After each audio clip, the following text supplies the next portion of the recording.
Assalamualaikum warahmatullahi wabarakatuh. Gurunda, Bang Zuma, Ustaz Ali. Waalaikumsalam warahmatullahi wabarakatuh. Bang Hadi ngomong di sebelah langsung rungkat.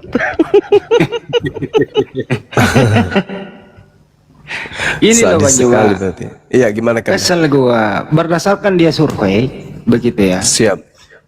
Dia bisa mendapatkan ada data-data yang buruk di Al-Quran. Mati mijat. Terus saya tanya lagi, kamu ngerti Al-Quran nggak? Enggak. Saya tanya lagi, bagaimana kamu bisa mengklaim kalau kau nggak ngerti? Iya. Apa jawabannya Bang Juma? Apa jawabannya? Apa jawabannya? Mencret. Kok mencret pula jawabannya? Itu Nggak bisa dia kira-kira. temukan. Nggak bisa. Hati mijat. Assalamualaikum warahmatullahi wabarakatuh. Waalaikumsalam. Waalaikumsalam warahmatullahi wabarakatuh. Nah ini murid saya nih Bang Juma. Ini orangnya nih. Ini dia nih. Iya. Ya, Dende. Nah bro, sekarang Malam. ya Pak Risto, silakan Anda tunjukkan yang buruk di Al-Quran, silakan. Oke. Di hukum Taurat dilarang berdusta, Pak ya. Bagus. Oke. Di Alkitab mau di Al-Quran dilarang berbohong kan, Pak? Iya. Betul. Siap. Jadi kalau di Indonesia ini menurut Bapak 70% orang ada nggak berbohong? Ada, kalianlah itu. Hah? Kalianlah itu yang berbohong. Manusia loh Pak. Jadi Bapak nggak pernah berbohong. Saya Emang bohong kalian apa bukan ya? manusia, Pak? Mati mijat. Mati mijat. Parah. Aduh Pak. Kok ketawa ya? Gak tahu. Kalau di agama saudara ada nggak yang bukan bohong? Kurasa semuanya bohong deh. Saya bertanya loh Pak. Iya.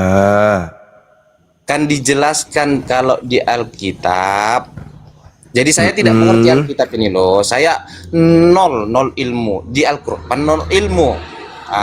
Jadi seandainya dianalisa di Alkitab maupun di Al-Quran itu dilarang berbohong kan Pak? Iya. Jadi tidak boleh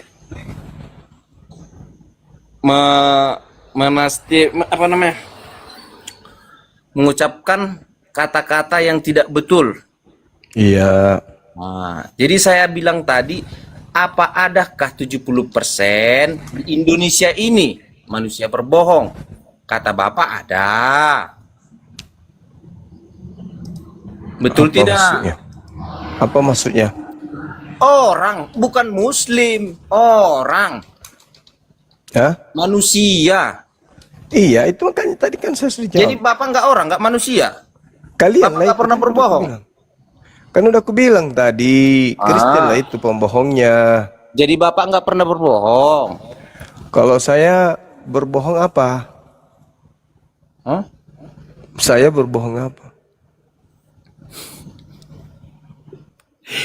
Aduh, jadi di antara di sini tidak pernah berbohong ya.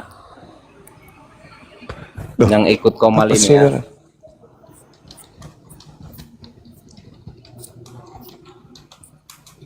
Apa masalahnya orang ini, teman-teman?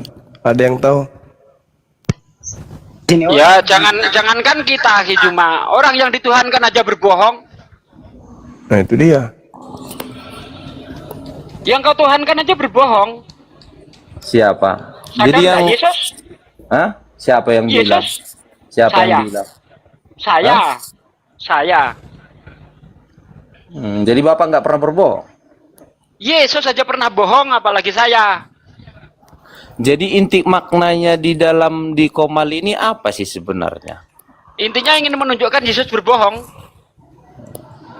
ingin berbohong. Berarti Bapak Yesus berbohong. berarti Bohong Bapak mengajarkan dalam supaya hal manusia apa, berbohong coba? gitu.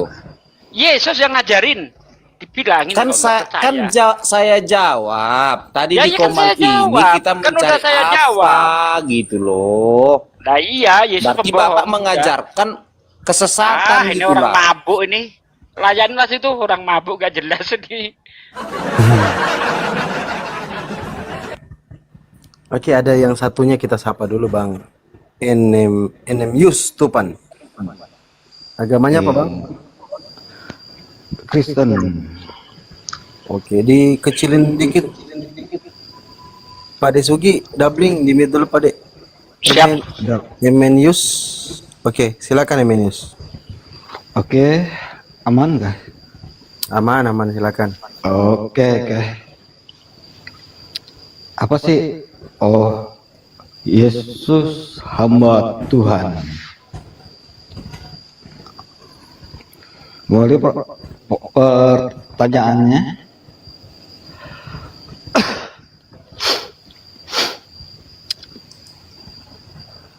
Yesus hamba Tuhan. Kenapa Anda menuhankan duplikat Yesus kan gitu? Maksudnya duplikat apa ini? Anda kan sudah tahu Yesus itu adalah hamba Tuhan. Yesus mengakui dirinya hamba Tuhan. Kenapa ketik Entar dulu. Boleh saya minta pemahaman nih. Hamba dalam arti apa di situ? abdi, hamba, budak Tuhan. Jongos. Iya, betul. Budak. Ya, Budak itu artinya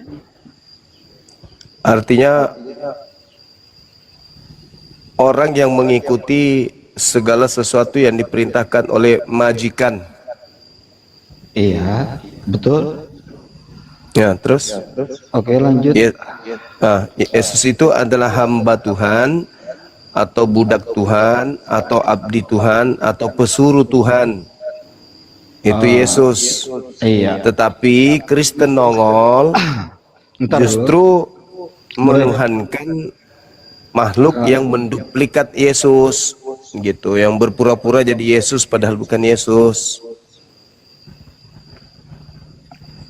Maksud yang dimaksudkan ini apa ya? Yang kalian sembah itu kan bukan Yesus, tapi duplikatnya. Loh, Apa? kok duplikat? Iya, karena kalau Yesus itu kan hanya sebatas hamba Tuhan. Sementara yang datang kepada kalian mengaku Yesus Kristus itu kan ingin disembah, ingin dituhankan. Berarti Enggak. dia adalah duplikat Yesus atau makhluk yang berpura-pura jadi Yesus agar dituhankan oleh orang Roma. Padahal Memangnya- itu bukan anak Maria gitu loh. Iya. Memangnya di sini Kristen menyembah wujud. Di dalam kekristenan tidak menyembah wujud. Apa yang disembah adalah firman kebenaran. Itu teori, faktanya kalian menyembah yang bernama. Teori.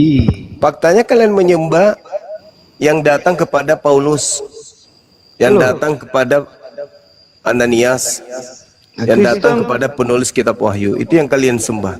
Kristen tidak menyembah seperti pagan menyembah. Kok lucu suaranya ya? Doubling. Ya, HP-mu gang. Doubling, coba di mute dulu. Coba dibuka kembali mute-nya Bang Enemy. Kalau enggak turun dulu baru naik lagi. Oke. Iya. Terlalu eko. Ya, ekonya. Kurangin ekonya coba.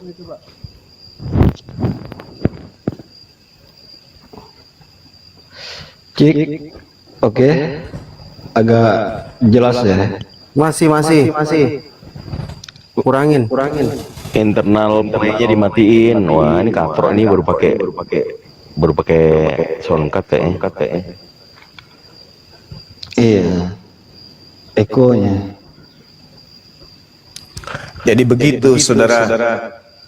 Parah ini. Iya. Parah iya. Yesus itu utusan Tuhan, hamba Tuhan yang datang kepada Bani Israel, mengajarkan Bani Israel menyembah kepada Tuhan yang benar. Kemudian setelah dia diangkat ke langit, muncul sosok makhluk mengaku-ngaku Yesus Kristus menemui Paulus di padang gurun. Makhluk inilah yang kalian sembah, bukan anak Maria. Yang kalian sembah itu oknum yang berbeda. Tapi kalian menyangka itu adalah anak Maria, padahal bukan. Kalian hanya menyangka. Tapi sebenarnya anak Maria itu tidak mengenal kalian. Kalian hanya mengikuti sosok makhluk yang ngaku-ngaku Yesus Kristus. Begitu, saudara. Oke, Bang Juma. Ya. Bang Juma memahami arti menyembah itu seperti apa? Ya, mengibadahi, mempertuhankan. Mengibadahi seperti pagan, gitu? Iya, betul sekali, itu pintar. Kami di dalam kekristenan enggak seperti itu pemahamannya. Apa yang kami pahami dan kami sembah dan pengertian arti menyembah sembah adalah ketaatan. Ya, itu ketaatan di dalam menjalankan perintah Tuhan.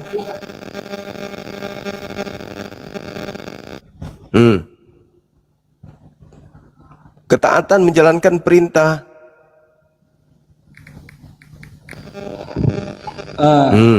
Ini moderator ini siapa juga ini? Coba matikan aja soundcardnya Pak Emenius, buka aja soundcardnya itu. Bising kali kedengaran, woi. Enggak pakai soundcard. Loh. Dari Casnya, cas. enggak ada. Dari situ. Mantap ini. Coba ngomong Pak. Nah, masih juga. Oke, silakan Bang Emenius. Wadidaw. Udahlah, gantilah. Nanti sakit telinga. Bukan songkatnya, Dek. Orang ini pakai baterai. Udah mulai lobet. Makanya suaranya sudah mulai mau dicas lagi pantatnya itu. Pakai aki basah, bukan aki kering. Baterai Mau dicolok korek. pantatnya pakai kabel listrik. Kalau telanjang dimasukin di pantatnya. Nah. Biar kuat. Ya, Bang Budi.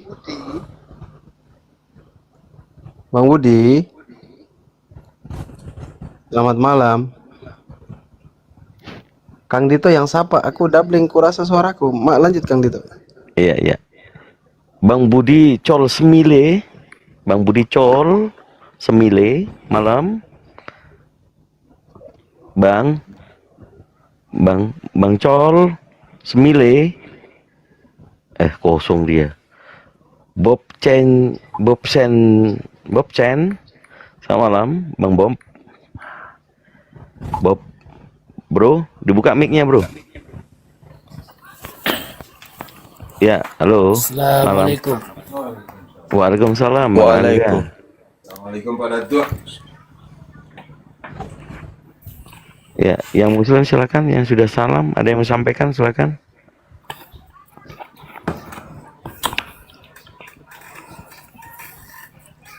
Bangga. Ada yang mau sampaikan bangga? Monggo. menjadi pendengar setia Bang Zuma aja nih Bang.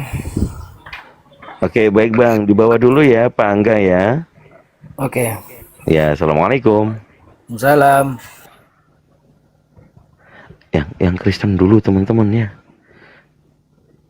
Sebelum ngantuk nanti. Itu si Bob cuma nongkrong doang mau cari koin. Emang berasmu habis ya, Bro? Oh gitu. Bob. Bobby.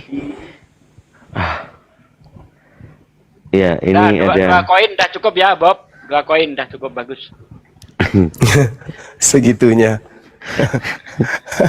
Dia ngetik di bawah tadi, Ahi. Numpang nongkrong cari koin katanya kan. Allahu Akbar. ya. Ini ada Bang Alif Batasa Jim. Selamat malam. Kristen atau Muslim? Pak Alif. Aduh. Oke, Pak Leo. Selamat malam Pak Leo. Pak Leo, selamat malam. Leo itu singa ya. Leo kosong Leo. Ya, ME News coba diperbaiki dulu. Sudah bagus belum? Wah, masih nggak bagus ya. Dia baru pakai soundcard kayaknya itu Pak Desugi. Jadi nggak bisa cara pakainya.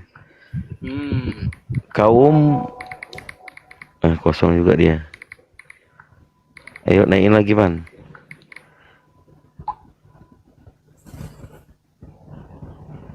Ya, Apandi. Selamat malam. Ya malam Kang Dito, gimana? Ya, Kristen atau Muslim? Aku Islam Bang, gimana? Oh, Islam garis apa Bang? Penggaris? Kamu yang naik, kau yang nanya gimana?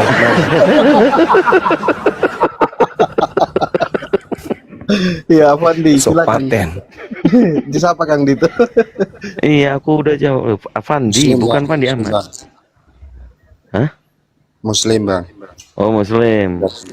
Ya, assalamualaikum. Alhamdulillah. Alhamdulillah. Waalaikumsalam Bang. Ya, ada yang disampaikan, silakan. Cukup jadi pendengar aja Bang, sambil belajar Bang. Ya, pendengar di bawah ya Bang ya. Kita kasih slotnya 3 untuk Kristen ya Bang ya. Baik Bang. Ya, makasih Bang. Apa lagi nih? Dama JR, Heru Saputra. Coba lah teman-teman yang Kristen dulu ya Bang ya. Saudara-saudara. Saudara-saudaraku semuanya yang Muslim menyimak dulu di bawah. Kita khususkan yang Kristen ya. Ya Bang Al, Pak Dama JR, selamat malam. Iya malam Bang. Ya, Kristen atau Muslim Bang? Kristen Bang. Bang Dama. Kristen Bang, Kristen. Oke, Kristen, standby dulu Bang ya. Saya sapa dulu ini Alexander, selamat malam. Loh? Oh, turun. Oke, silakan Bang Dama. Temanya Yesus punya duplikat gitu. Lanjut. Tafadhol Gurunda. Oke, terima kasih. Selamat malam semua dan saya merasa terhormat di malam hari ini karena bisa ada dalam Komal ini bersama-sama orang yang hebat yang biasa disebut Gurunda Juma. Ya, saya minta penjelasan mengenai topik tema yang disampaikan ini. Maksud dari Yesus punya duplikat itu, maksudnya penjelasannya gimana? Iya, baik. Yesus adalah sosok manusia yang datang di tengah Bani Israel. Sebagai manusia, dia diberi kelebihan oleh Tuhannya untuk menjadi nabi dan rasul bagi kaumnya Bani Israel. Dan sebagai utusan Tuhannya Bani Israel, beliau kemudian dibekali dengan kekuatan mujizat dan tanda-tanda. Tujuannya agar Bani Israel percaya kalau dia itu adalah manusia utusan Tuhan kepada Bani Israel, kepada mereka. Ending daripada pengajaran Yesus ini adalah ketika beliau terancam untuk dibunuh oleh kaumnya sendiri. Lalu penciptanya yang mengutusnya menyelamatkannya, lalu kemudian yang menggantikannya adalah orang fasik, yang menggantikannya adalah pengkhianat, yang menggantikannya adalah pelaku dosa yang sepadan dengan hukuman mati, sehingga dikutuk oleh Elohim dan beliau kemudian disalibkan. Berjalannya waktu, hadirlah sekelompok manusia di Antioquia menganggap Yesus Kristus yang datang kepada pendiri agama Kristen itu adalah anak Maria. Padahal anak Maria adalah seorang Yudaism taat, beliau adalah anak soleh, dia adalah orang yang kemudian menjalankan segala perintah Tuhannya dengan seksama dan tidak pernah ingkar dalam menjalankan apa yang dititahkan oleh Tuhannya kepadanya. Nah, sedangkan Kristen mengusung Kristus atau Yesus Kristus atau Kristus Yesus sebagai Tuhan. Nah, ini adalah sosok yang berbeda. Namanya sama, tapi oknumnya berbeda. Jadi yang disembah Kristen ini adalah makhluk yang keluar dari kubur yang memakai nama Yesus Kristus agar bisa menyesatkan banyak orang. Demikian. Oke, baik. Terima kasih atas penjelasannya. Tapi di sini saya menanggapi ya, Bang Suma, dari apa yang telah dipaparkan. Di sini saya menanggapi atau menyanggah dari pernyataan Abang Suma. Yesus itu, kenapa kami imani sampai saat ini bahwa Yesus itu adalah firman-Nya Allah itu yang kemudian menjadi manusia, ini melalui nubuatan para nabi, Abang. Kita lihat ya, nubuatan para nabi dari zaman perjanjian lama. Ini kalau saya lihat catatan di sini sekitar ya data ya sekitar 30 sekian nubuatan, dan itu digenapi semua oleh Yesus Kristus. Ini sanggahan saya dari tanggapan penjabaran Abang. Ya, terima kasih. Oke. Jadi untuk meloloskan Kristus Yesus yang datang kepada Kristen ini sebagai Yesus anak Maria, maka gereja memaksakan cerita-cerita yang sudah direvisi, dikoreksi, ya, yang mengalami evolusi di dalam kitabnya orang Yahudi, kitab Tanakh, sebagai bumbu-bumbu agar Yesus yang mereka sembah, orang Roma sembah, itu dianggap anak Maria.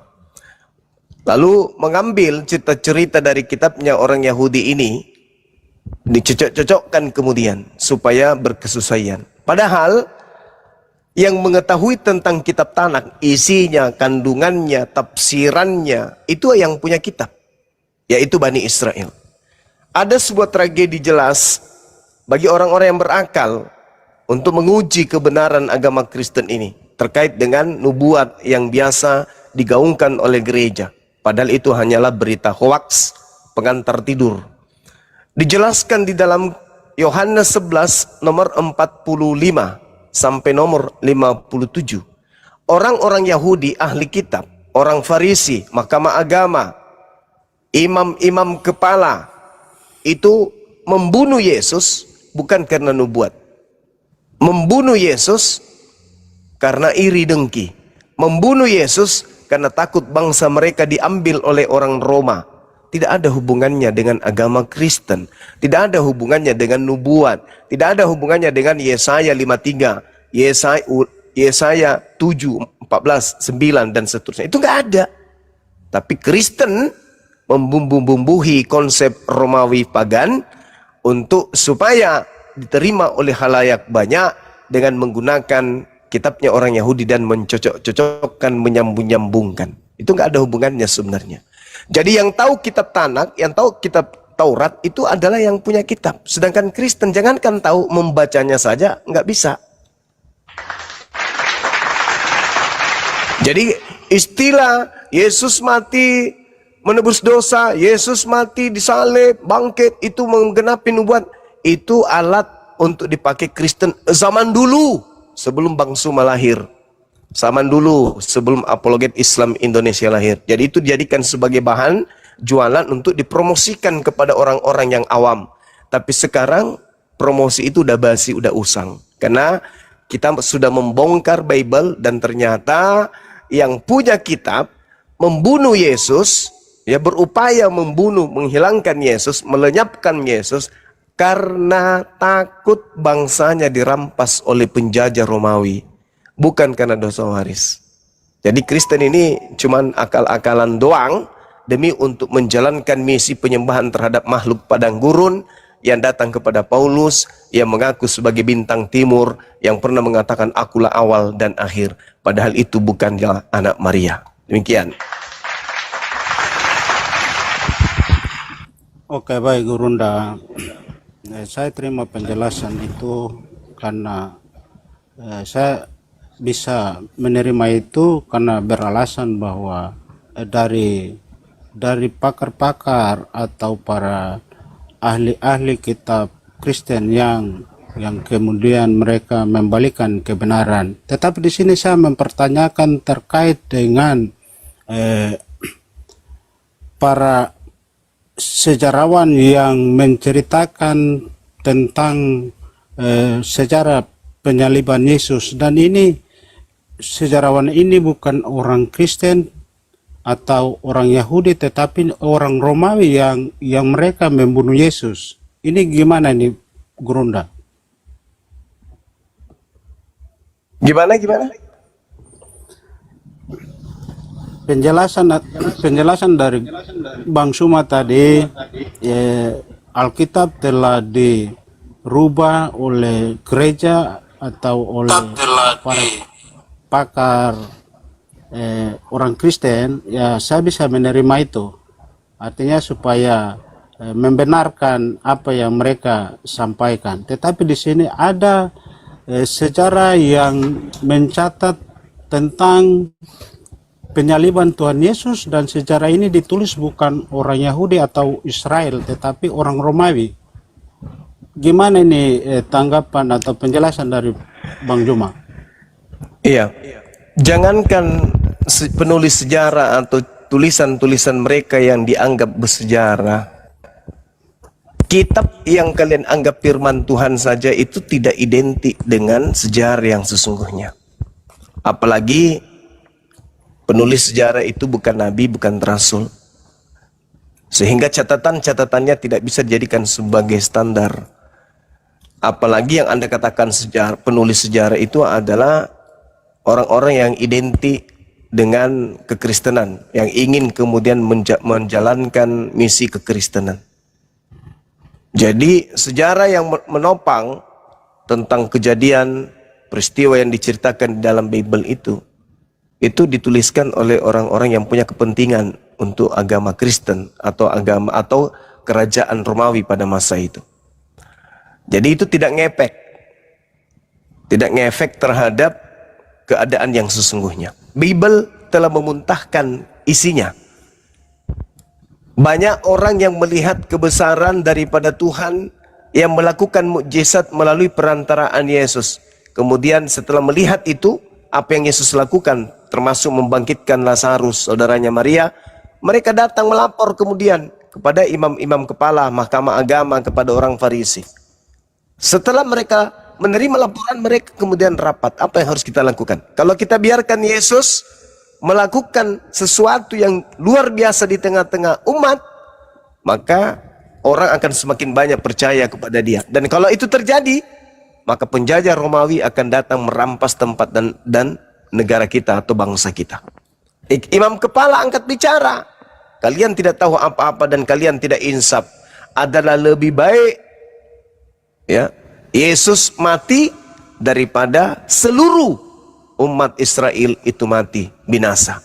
Maka mulai tahun itu Kayapas sebagai imam besar kemudian bernubuat, Yesus harus mati untuk bangsa Israel, bukan untuk orang-orang di luar Bani Israel. Itu pun kematiannya bukan karena tebus dosa, tapi kematiannya demi supaya orang-orang Roma tidak datang merampas tempat mereka. Itu. Berjalannya waktu, Kristen membuat sandiwara. Wah, Yesus mati, tembus dosa, dan seterusnya. Apa pembuktiannya bahwa itu adalah sandiwara? Coba Anda baca Galatia 3 nomor 13. Siapa yang mengajarkan Paulus kalau Yesus itu mati terkutuk? Itu dulu. Seluruh dunia orang Kristen tidak akan pernah bisa menjawab. Kristus telah menebus kita dari kutu hukum Taurat. Dari mana dan siapa yang mengajarkan Paulus metode ini? Begitu bencinya kah Paulus kepada Yesus? Begitu tingginya kah kemudian semangat memusuhi Yesus? Begitu durjananya kah dia terhadap ajaran yang dibawa Yesus, sampai dia harus ngibul, sampai dia harus mimpi, sampai dia harus menghayal bahwa Kristus mati menebus mereka dari kutu hukum Taurat? Apa hubungannya coba? Orang-orang Roma, orang-orang di luar Yahudi dengan Yesus. Apa hubungannya? Kenapa dia yang harus mati untuk kalian? Segitu bencinya Paulus ini. Nah, muncul pertanyaan, yang mengajarkan Paulus bahwa Kristus mati dengan jalan terkutuk untuk dosa-dosa orang Roma itu, ilmu dari mana Paulus dapatkan? Bisa enggak Anda jelaskan ke kami? Silakan. Ya, terima kasih. Mungkin Bang Suma, kalau sampai sejauh itu saya terus terang saya tidak bisa menjabarkan. Saya belum memahami. Oh iya, nggak apa-apa Bang, nggak masalah. Mungkin Anda yang lain? Mungkin sebatas itu, nanti ada lain waktu kita ngobrol lagi. Terima Oke, kasih. Baik, Saudara Dama. Ya, Pak Dama, terima kasih. Oh ya, ini Gurunda, ada Bang Sinopati tadi ngetik di bawah, calon beliau mau mu'alaf. Betul ya, Bang Sinopati? Assalamualaikum. Ya, sebelumnya Assalamualaikum warahmatullahi wabarakatuh.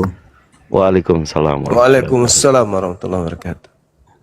Begini Bang Zuma, ini saya Siap. sendiri kan agama sudah Islam ya. Jadi saya punya pasangan, sebut saja pacar lah. Kami udah sama-sama itu selama 3 tahun. Selama 2 tahun belakangan ini saya sudah memberitahukan sedikit-sedikit tentang Islam, dan beliau pun sampai saat ini sudah mulai meyakini agama Islam dengan cara belajar beberapa doa. Alhamdulillah.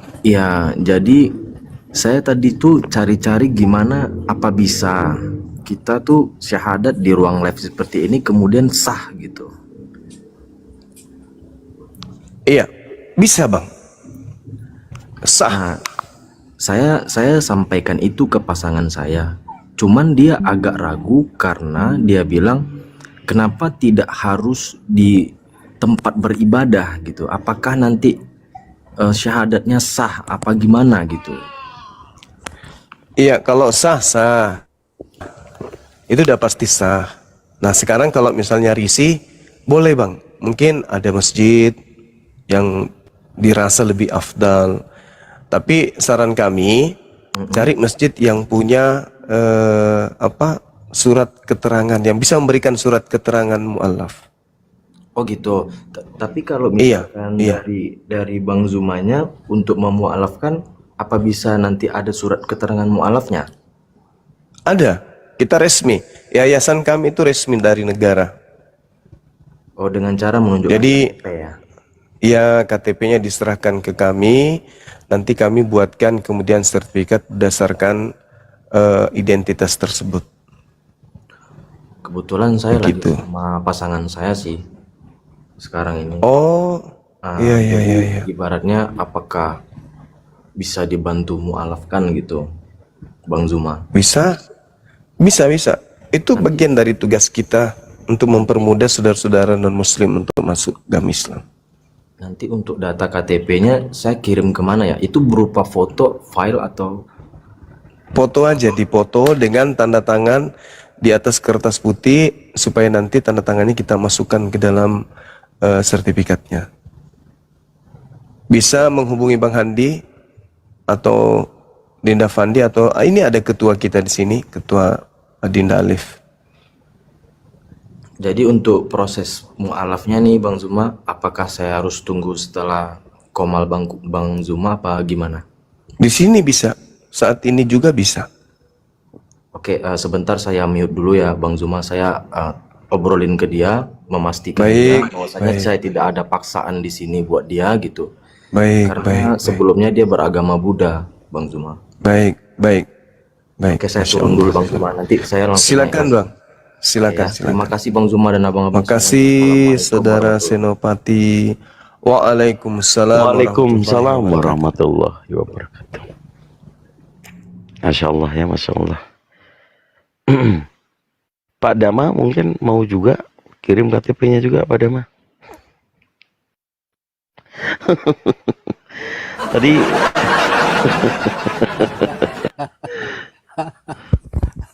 Oke, tadi ya nggak apa-apa, bercanda kok Pak, hanya nawarin aja.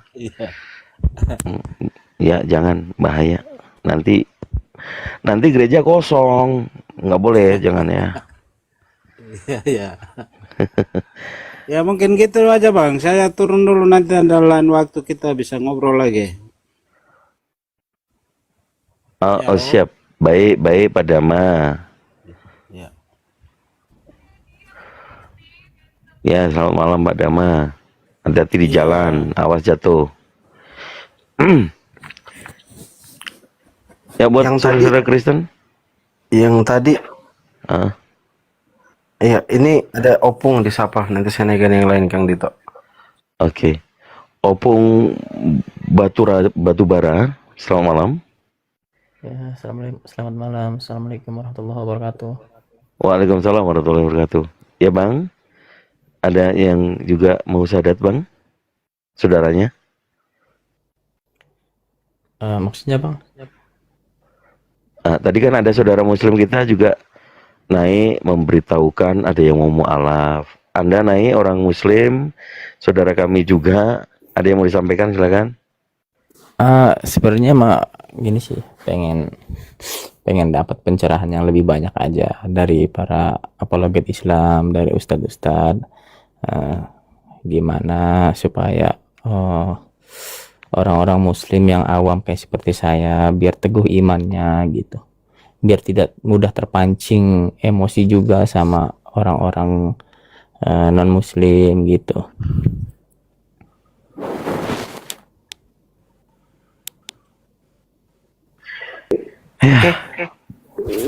Nyimak-nyimak aja kalau gitu Bang, dibawa ya.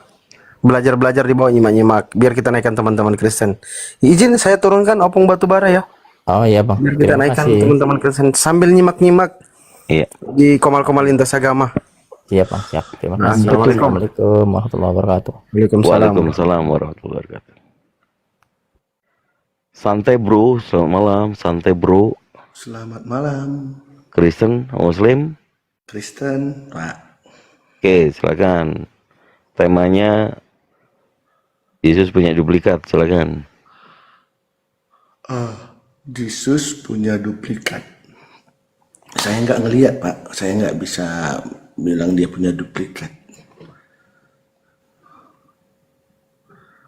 Jelas itu saudara. Jadi orang yang lagi tersesat, namanya tersesat itu lagi tidak lihat jalan, itu lagi tersesat. Berbeda kalau sudah tak sesat lagi, pasti dia sudah menemukan jalan. Coba kita lihat ya, kita buat kerangkanya dulu. Yesus datang kepada Bani Israel, mengaku aku diutus hanya kepada domba yang sesat dari umat Israel. Itu pengakuan Yesus. Versus pengakuan makhluk yang keluar dari kubur, pergilah ke seluruh dunia, jadikanlah seluruh bangsa menjadi pengikutku. Ini dua keadaan yang sangat timpang. Yang kedua, Yesus berkata di dalam Lukas 24:44, harus terjadi seluruh apa yang tertulis tentang aku di dalam kitab Taurat. Tertulis tentang aku di dalam kitab Taurat. Salah satunya adalah dusta jangan kau hambur-hamburkan. Jangan kau sampaikan kemana-mana. Jangan kau pelihara dusta itu. Orang yang benar jangan kau bunuh. Orang yang tidak bersalah jangan kau bunuh. Ini yang harus digenapi. Yesus orang benar, boleh nggak dibunuh? Nggak boleh. Sedangkan Kristus yang satunya boleh dibunuh untuk menebus dosa-dosa orang-orang non-Yahudi. Yang ketiga, orang Yahudi sebagai kaum di mana Yesus diutus, itu diajarkan untuk melakukan penebusan dosa dengan menggunakan hewan, binatang. Sedangkan Kristus yang datang kepada Kristen itu polanya berbeda. Menebus dosa dengan cara apa? Dengan cara lalu mati, menyerahkan dirinya untuk sebagai tumbal penebus dosa bagi orang-orang non-Yahudi. Itu yang ketiga. Yang keempat, sebelum dia terangkat ke langit, dia mengatakan apa? Aku harus pergi, sebab kalau aku tidak pergi, roh kebenaran itu tidak akan datang. Berarti Yesus yang pergi, yang datang bukan Yesus. Yohanes 14:16, aku akan minta kepada Bapakku agar Bapakku mengutus seorang penolong lain selain daripada aku. Berarti yang datang setelah dia bukan dia, tapi penolong lain. Anehnya, pada kerangka yang lain, poin keempatnya, Kristen mengaku bahwa yang datang kepada Paulus itu bernama Yesus Kristus. Sudah berbeda polanya. Kerangkanya itu sudah berbeda. Nah, ini aja dulu. 4 hal yang sangat sederhana bagi orang-orang yang intelektualnya lumayan bisa memahami bahwa ternyata memang Yesus ini punya duplikat. Yesus mengatakan yang terakhir, yang keempat tadi. Apa kata Yesus? Aku harus pergi. Sebab kalau aku tidak pergi, penolong lain itu tidak datang. Berarti yang datang setelah Yesus pergi adalah orang lain, oknum lain. Tapi ternyata yang datang di Paulus justru Yesus kembali. Kalau dia benar-benar Yesus yang datang, berarti Yesus ini pendusta. Dia pembohong. Mustahil Yesus pembohong, mustahil dia pendusta. Maka satu-satunya yang benar adalah Paulus telah kedatangan Yesus duplikat. Artinya Yesus palsu. Demikian.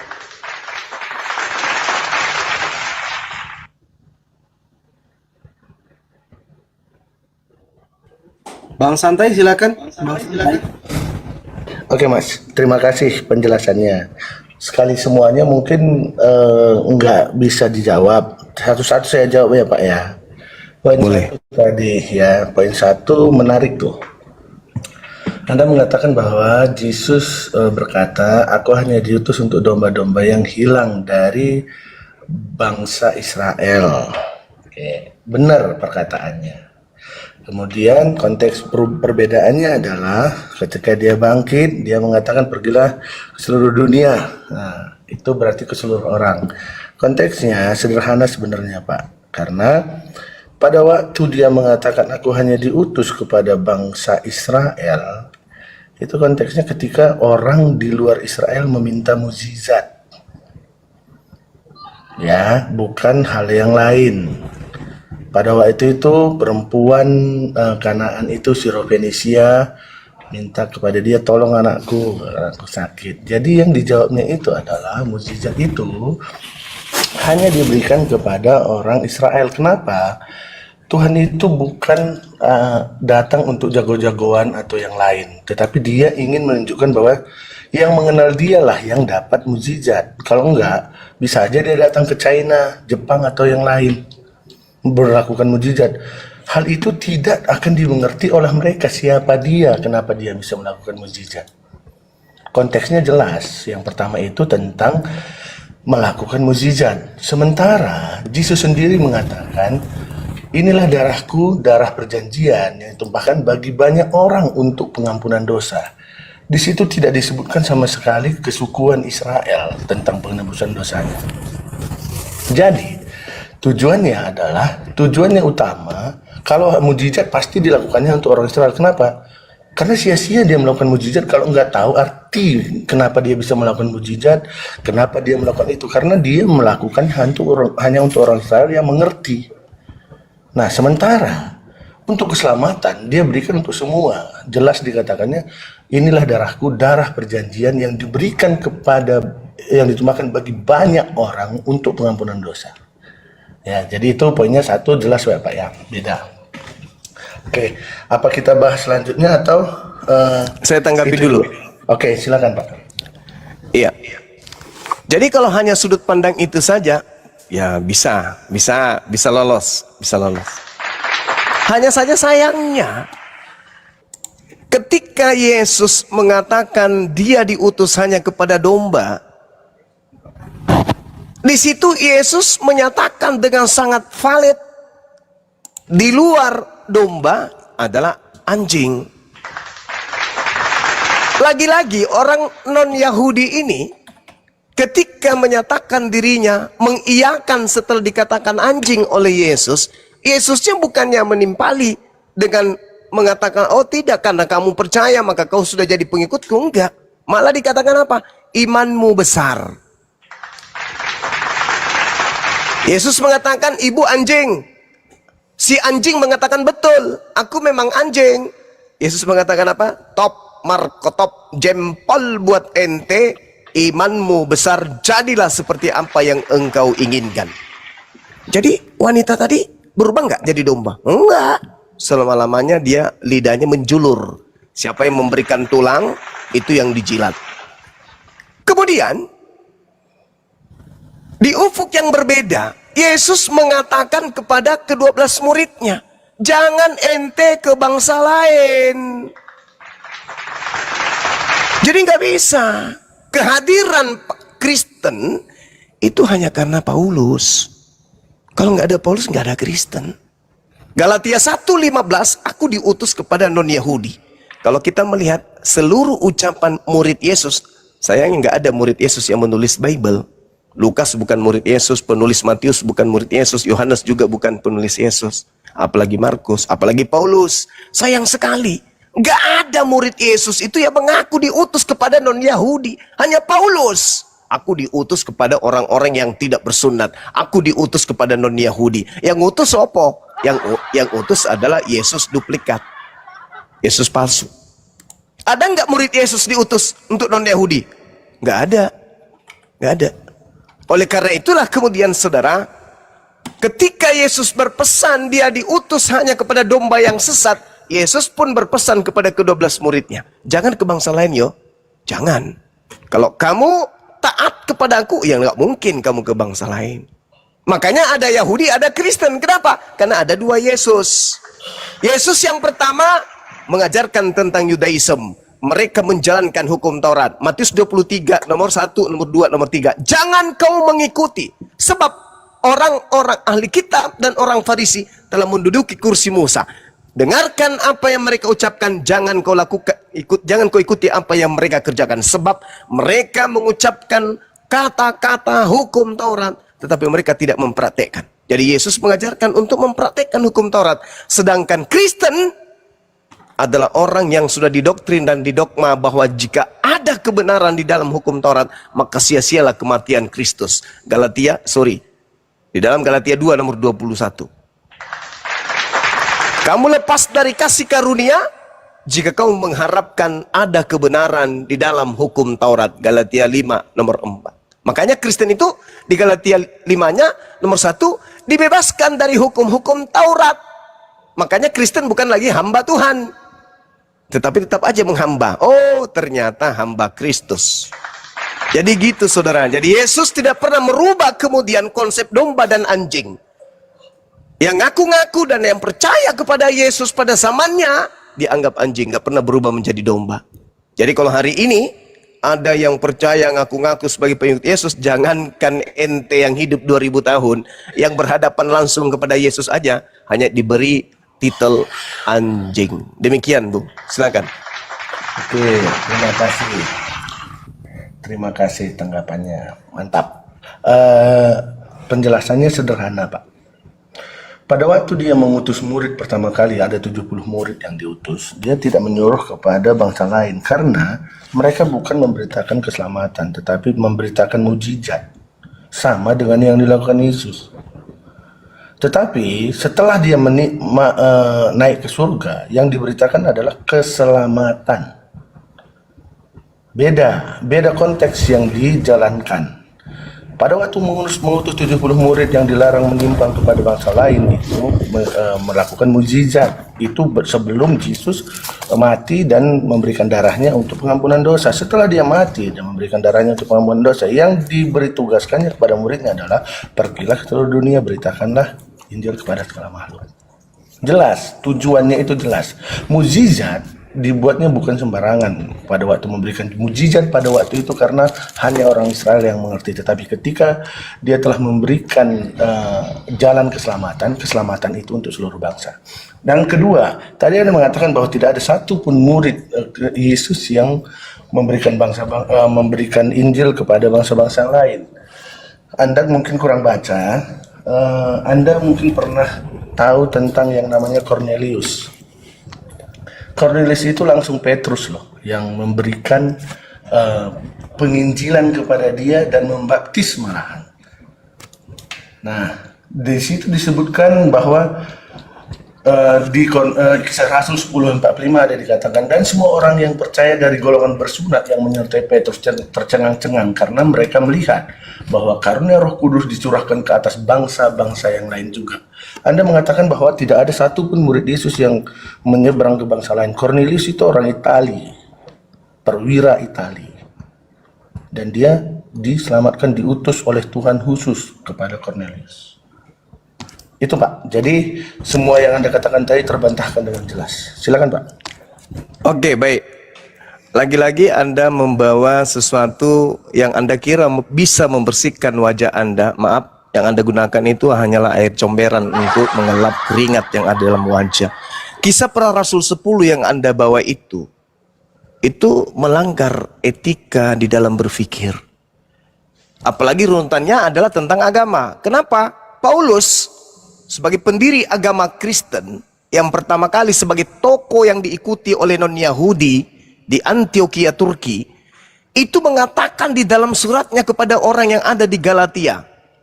Galatia 2 nomor 8, Petrus diutus kepada orang-orang yang bersunat. Kalaupun Anda memaksakan itu adalah Petrus murid Yesus, berarti nubuatan yang Yesus ucapkan di dalam Matius 24 nomor 24 itu tergenapi sudah. Apa kata Yesus? Kristus palsu, Yesus palsu, Yesus duplikat, akan datang dan banyak melakukan mujizat sekiranya mungkin menyesatkan murid pilihan. Petrus murid pilihan. Kalau dia sampai keluar mengajarkan ajarannya apapun itu, berarti dia sudah kerasukan setan. Matius 10 nomor 5 itu nggak bisa dipungkiri. Yesus berpesan kepada Petrus, jangan ke bangsa lain. Kalau ternyata Petrus ke bangsa lain, sampai dia ke Cornelius membaptis dia, berarti Petrus ini menggenapi nubuatan Yesus dalam Matius 24 nomor 24 bahwa murid pilihan akan disesatkan oleh Yesus palsu. Makanya saudara, coba Anda lihat di dalam Matius 28 nomor 18, nomor 17, nomor 18-nya. Keluar dari kubur, murid-muridnya ada yang percaya, ada yang ragu, ada yang ketakutan. Kenapa? Karena mereka tidak pernah dititipkan ilmu dari gurunya bahwa dia akan bangkit dan menjadi Tuhan. Dia menjadi Tuhan, dia menjadi Kristus. Maksudnya orang yang keluar dari kubur ini menjadi Kristus oleh karena Tuhan. Itu dijadikan sebagai simbol kepada angkatan jahat. Yesus yang kau salibkan itu telah dijadikan menjadi Tuhan dan Kristus, menjadi Tuhan dan Kristus. Bagi siapa? Bagi angkatan jahat. Jadi saya ulang lagi, biar lebih jelas. Kalau Anda mengatakan Petrus kemudian membaptis di Kaisarea seorang seorang panglima atau perwira bernama Cornelius itu, berarti Anda sudah menyatakan penggenapan dari nubuat Yesus kalau muridnya juga akan disesatkan oleh Kristus atau Yesus palsu. Demikian. Oke, saya tanggapi ya Pak. saya tanggapi. Silakan. Anda mengatakan bahwa Petrus sesat tanpa dasar. Pertama, Petrus membaptis dan Roh Kudus menyertai. Kemudian Petrus jelas-jelas melakukan pergumulan sebelum mendatangi Cornelius. Dia mengatakan perumpamaan dibuat Yesus makanan haram dan tidak haram. Artinya dalam pandangan Petrus pada waktu itu sama dengan Anda, bahwa itu tidak boleh melakukan penginjilan kepada non-Israel. Tetapi Tuhan mengatakan apa yang kau nyatakan halal, jangan kau katakan haram, itu makanannya. Jadi itu yang diperintahkannya. Makanya setelah itu dia berangkat menuju rumah Pak Cornelius. Nah, jadi Anda mengatakan Petrus sesat, dengan sederhana dijawab oleh seluruh perikop itu, seluruh kejadian ceritanya secara keseluruhan. Tidak ada sesatnya, tetapi memang kehendak Tuhan bahwa ke bangsa-bangsa yang lain. Pencapannya juga pernyataannya dimeteraikan dengan Roh Kudus. Kemudian Anda tadi membawa ayat Matius 24 ayat 24. Sebab Mesias-Mesias palsu dan nabi-nabi palsu akan muncul dan mereka akan mengadakan tanda-tanda dahsyat dan mujizat-mujizat sehingga sekiranya mungkin mereka menyesatkan orang-orang pilihan juga, sekiranya mungkin. Oke. Anda mengatakan bahwa itu yang menjadi nubuat Yesus bahwa Petrus akan tersesat. Di sini sama sekali tidak mengatakan bahwa untuk bangsa lain, ya, nggak ada disinggung bangsa lain. Kemudian Anda salah mengutip nama Yesus dengan Mesias. Yesus itu